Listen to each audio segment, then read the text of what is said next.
precio de la vivienda siempre ha sido algo que nos ha afectado o que nos ha preocupado a nivel individual en nuestro país o en el entorno en el que vivimos. Durante los últimos meses y durante todo 2023, en la mayoría de los países desarrollados, el precio de dichas viviendas ha empezado a caer. La pregunta es hasta dónde puede llegar y cuáles pueden ser las consecuencias o el mejor momento si queremos empezar a comprar o alquilar una vivienda.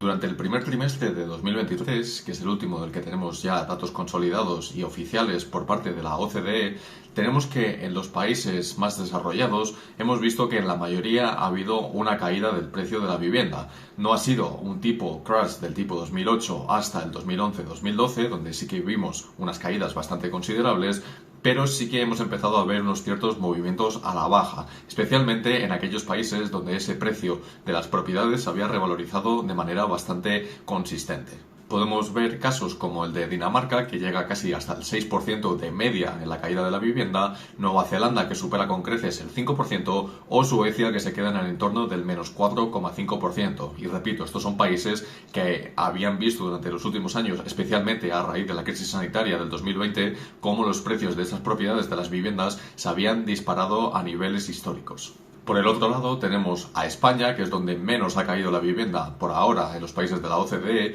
Irlanda y Arabia Saudí, donde apenas ha habido unas décimas de caída, en el entorno del menos 0,1, menos 0,2%, que prácticamente es algo invariable y que la población apenas habrá notado hasta el día de hoy. Pero, ¿de qué dependen estos movimientos? Lo primero de todo, como ya sabemos, la vivienda es otro bien que va fluctuando según la demanda y la oferta que vayamos teniendo en el propio mercado. Esto es algo que, dependiendo ya del país en el que lo vayamos a ver, la especulación, los niveles del alquiler, que también tienen bastante que ver con ese precio de la vivienda, el uso que se le da, etcétera, son fluctuaciones que acaban afectando al propio precio. Pero sin lugar a dudas, lo que más está afectando a día de hoy, y es bien conocido, es esa subida de los tipos de interés en todos los países occidentales, ya que la inflación ha golpeado de lleno a todas las familias y estamos viendo cómo esto se está traspasando a cómo se van a pagar las hipotecas o cómo ya se están empezando a pagar a día de hoy. Vosotros mismos, si tenéis una hipoteca variable, pues seguro que lo habréis notado. De hecho, en las noticias lo que podemos ver que es algo de lo que más traspasa por parte de la economía a día de hoy a toda la población general, digamos. Entonces, estos tipos de interés lo que van a hacer es poner el crédito mucho más caro de lo que ya lo estaba anteriormente y lo que vamos a ver es que la demanda va a caer bastante. Esto normalmente lo que provoca es que si la oferta se mantiene o aunque se reduzca ligeramente, la demanda lo hará de una forma mucho mayor, por lo que los precios tenderán a ir a la baja. ¿Cuál es el principal problema aquí? Que salvo en contadas ocasiones, como los países que habíamos mencionado anteriormente, del tipo Dinamarca, Nueva Zelanda, Suecia, y podríamos incluir a otros como Australia o Canadá, que han sido de los que más han visto esta revalorización del precio de la vivienda, en el resto no hemos visto tanto una burbuja que se podría asemejar tanto a lo que ocurrió durante el 2007-2008 que acabó estallando. Es decir, no estamos en una situación en la mayoría de los países como en aquella época, lo que llevará a que el posible precio de la posible caída, digamos, de estos precios de la vivienda no se produzca de una forma tan abrupta como lo hizo por entonces. ¿Quiere decir esto que no vaya a bajar? En absoluto que no. Es decir, la tendencia está marcando y los indicadores nos marcan que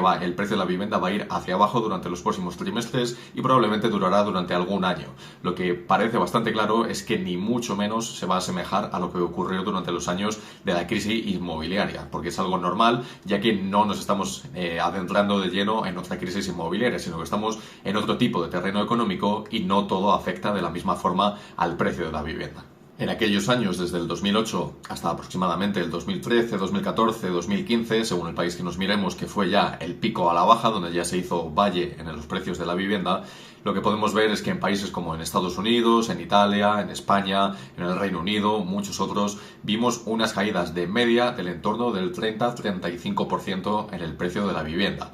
Eso, como decíamos, hoy en día va a ser bastante improbable. Normalmente, si vemos otras crisis pasadas que pueden ser del carácter energético, como pueden ser las que ocurrieron en los años 70 con las guerras del Golfo, o de otro tipo, como ha sido la sanitaria durante el año 2020, lo que podemos ver es que no afecta de la misma forma como mencionábamos anteriormente. Y lo que históricamente podríamos llegar a ver es que puede haber algunas caídas de media en estos países en el entorno del menos 10%, menos 15%, pero ni mucho menos, como decía antes, asemejarse a lo que ocurrió en la anterior crisis mundial. Algo que es también bastante curioso y que afecta también de lleno a este precio de la vivienda, sobre cómo fluctúa al alza o sobre cómo se mantiene en las cotas actuales, es el índice que tenemos de propiedad dependiendo del país en el que nos fijemos. Si nos vamos, por ejemplo, a Europa, esto es algo bastante curioso, podemos ver que los países como Alemania, Suiza o Austria, que son de los más ricos del continente, tienen los porcentajes más bajos de propiedad sobre la vivienda. Es decir, hay menos población que sea dueña de una propiedad. Esto quiere decir que el nivel de personas que están de alquiler es mucho mayor que en los países menos desarrollados del propio continente, como pueden ser Bulgaria, Rumanía o otros países como Bielorrusia o los balcánicos, donde el porcentaje es en el entorno desde el 80% hasta el 95% en algunos casos, lo cual evidentemente dista mucho de Alemania, que tiene un 46-47%, o Austria y Suiza, que mencionábamos anteriormente. Por parte de las personas que ahora mismo ya están pagando una hipoteca y que se están preguntando hasta dónde pueden llegar a cambiarme a mí esa hipoteca, hasta dónde pueden subirme a mí los tipos y que me afecte, en el caso de Europa con el Euribor, el que yo pueda estar pagando más, pues cabría decir que para el Banco Central Europeo todavía quedan como mínimo una o dos subidas más de los tipos de interés. Esto se refleja en que las personas que estén con estas hipotecas de tipo variable, aunque sean incluso mixtas, podemos ver que el cambio se puede llegar a producir dependiendo del momento en el que se haya firmado hasta pasado un año después del último movimiento del Banco Central Europeo. Es decir, si ese movimiento, el último, supongamos que se va a producir en el entorno de septiembre, octubre de este mismo año, digamos que hasta finales, digamos en otoño, finales del verano del año que viene, no veremos cómo las familias que estén afectadas por estas subidas no lo verán ya reflejado al completo. Habrá otras, pues que evidentemente lo harán mucho antes, ¿de acuerdo? Esto quiere decir que se está llegando ya a la parte final de esas subidas, al encarecimiento del crédito, pero no hemos visto de lleno cómo ha afectado esto a la población general todavía. Y esto es lo que va a resentir más todavía la demanda de los consumidores en todos estos países, y es lo que ha hecho que todavía no haya caído la economía de la forma que estaba esperada y que haya sido más resiliente que en otros años anteriores. Por el contrario, por la parte de aquellas personas que no han comprado todavía y que quizás lo estén pensando durante los próximos años, lo que se estarán preguntando en la mayoría de los casos es cuándo va a ocurrir que esto digamos, vaya a la baja, que tengamos la situación opuesta y que el precio de la vivienda pues nos encontremos más o menos en una zona un poquito más favorable, como decíamos antes, donde se haga ese valle a la baja, que evidentemente, como con cualquier activo, con cualquier bien, etcétera, no se puede predecir nunca con exactitud. Estamos hablando de economía, se hablan de expectativas, digamos, de estimaciones y de probabilidades. Por lo tanto, no hay nada fijo, no hay nada seguro que vaya a ocurrir, pero sí que si tomamos los datos históricamente hablando, podemos sacar unas probabilidades bastante altas de lo que vaya más o menos a producirse, un modelo de lo que se vaya a producir. Y es que por lo general, cuando hemos empezado un mercado bajista en la parte de la vivienda, lo que podemos ver es que de media ha tardado unos 2-3 años en corregirse por completo. Estamos hablando de crisis que hayan sido de manera estándar. Como digo, no se puede comparar con la del 2008 porque fue algo excepcional y que fue algo que explotó gracias a la propia crisis inmobiliaria. Es decir, estamos hablando del mercado inmobiliario de lleno. Entonces, no era algo habitual como en otras crisis pasadas, ¿de acuerdo? Entonces, normalmente si vemos los datos históricos, vemos que en el entorno de 2-3 años se puede alcanzar ese valle, ese pico a la baja durante el precio. ¿Cómo ver que se está, digamos, ya alcanzando ese pico? Pues en el momento en el que veamos cómo las economías, en este caso desarrolladas, que es de las que estamos hablando,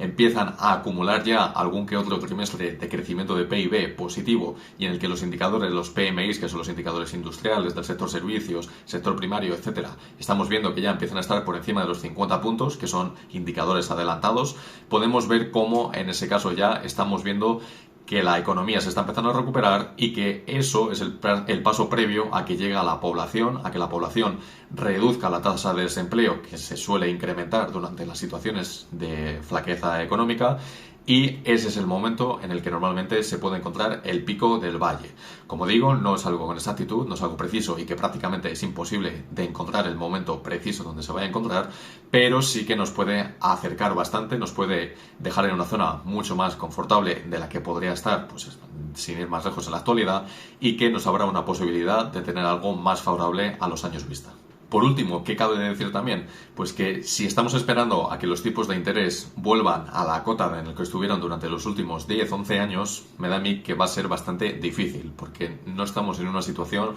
en la que el crédito o el dinero que vaya a ser imprimido por el Banco Central Europeo, por la Fed o por cualquier banco central se vaya a poner de nuevo en tipos negativos o en tipos cercanos al 0%. Ahora mismo no estamos en esa situación y para llegar a dicha situación tendría que haber nuevamente una crisis bastante grande que a priori parece que no va a ocurrir. Si vamos dirigidos a una recesión, probablemente pues va a ser una más, digamos, de estas de la media, que podría haber pues caídas en algunos países pues un poquito mayor que otras, pero no va a ser nuevamente comparable con lo que ocurrió durante el año 2008 o incluso con